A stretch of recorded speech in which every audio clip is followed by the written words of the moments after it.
Okay, so I've let my motorcycle sit in waste for much too long, and I've had a problem with um, the carburetor. Go figure.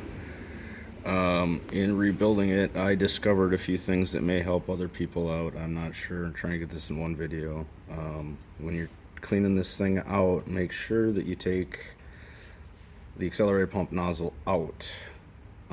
What I did is, if you look at it, there's a flat side on the one side of it. You can put it in a vise so one side holds this side.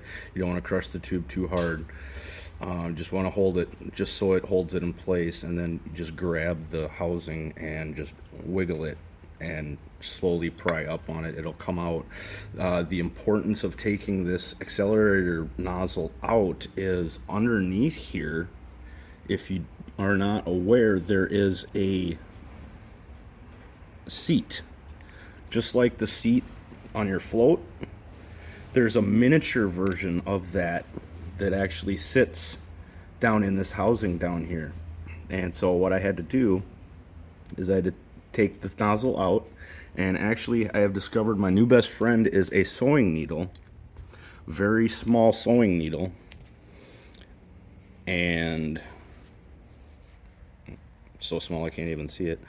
Tiny little sewing needle, and what you do is then put that down in this bore once you've got this piece removed, and if that is stuck, you can put this on the needle on the flat side of it, and you can roll it around, and that will eventually free it up to the point where then you can flip the cap over or the bowl over, and that will fall out and you can clean that. Mine was completely blocked. I cleaned the nozzle itself, but I didn't realize that there was another seat in there. Because it was blocked, when I'd hit the accelerator pump, it would actually just spray right out of the filler. This little tube right here is where it actually fills the cavity for your accelerator pump. The other thing that I had discovered is this air bleed. If this is how it sits on the bike, and this is the front tire right here, so that's how it sits on your bike. It is the forward facing air bleed. I'm imagining it's that small because of its size, but you can use that same needle again to clear it from this side. I tried pouring seafoam in that first air bleed. I'm so sorry, this is like my first video ever. I tried pouring seafoam in this air bleed, and I left it sitting vertically, and it was holding the fluid. It actually was leaving the seafoam pooled in there.